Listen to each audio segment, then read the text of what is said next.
আসসালামু আলাইকুম। শাহানা শামুন ব্লগ থেকে আজকে নতুন একটি নাস্তা নিয়ে আসলাম। ডিমের পুডিং। একটা পাত্র নিলাম, ক্যারামেল তৈরি করলাম এবং ক্যারামেলটা তৈরি করে ভালো করে ক্যারামেলটাকে লাল করতেছি।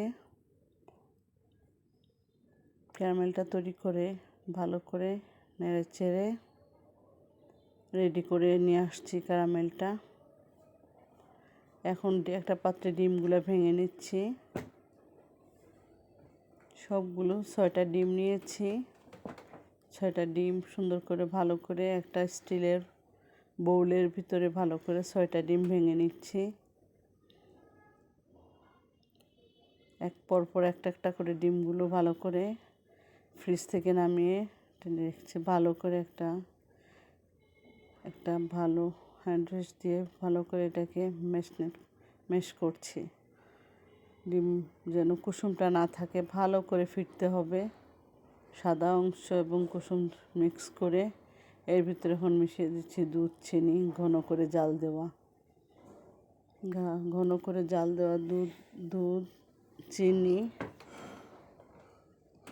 তো এর ভিতরে তেজপাতা এবং এলাচ, দারচিনিগুলো উঠিয়ে নিব। ভালো করে মিক্স করব, এমনভাবে মিক্স করব যেন দুধে আর ডিমের মিশ্রণটা, যে পাত্রটা ক্যারামেল করে রাখছি ওর ভিতরে এখন ঢেলে দিচ্ছি মলটা ডিমের আর দুধের। এটা একটু গাঢ় হয়ে গেছে।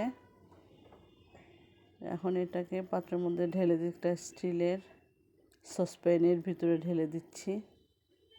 সুন্দর করে ঢেলে পরিষ্কার করে তো একটা পাত্রের ভিতরে ঢেলে নিলাম। দেখুন কত সুন্দর সেট হয়েছে। এখন এটাকে একটা গরম পানি পাতিলে বসিয়ে দিলাম। গরম পানির একটা পাতিল একটা স্ট্রেনার দিয়ে বসিয়ে দিলাম, ঢেকে দিচ্ছি। 20 মিনিট পরে ফিরে আসলাম। ও দেখুন খুব সুন্দর সেট হয়েছে আমার এটা। তো সুন্দর সেট হয়ে গেছে। একটা কাঠি দিয়ে দেখছি যে ভিতরটা নরম রইল কিনা। না, হয়ে গেছে আমার এটা। তো এখন এটাকে নামিয়ে নেওয়ার পালা। এটা নামিয়ে নিয়ে আসলাম। দেখুন কত সুন্দর কালার এবং খুব সুন্দর হয়ে বসছে এটা। তো একটা প্লেট নিব এখন। এটা সুন্দর করে একটা প্লেট নিয়ে এটাকে উল্টিয়ে নিব। দেখুন আমার কমপ্লিট আমার পুডিংটা কত সুন্দর হয়েছে কালার এবং খুব সুন্দর হয়ে উঠছে। তো যারা চান এভাবে নতুন নতুন নাস্তা নিয়ে আসতে পারি আপনাদের জন্য।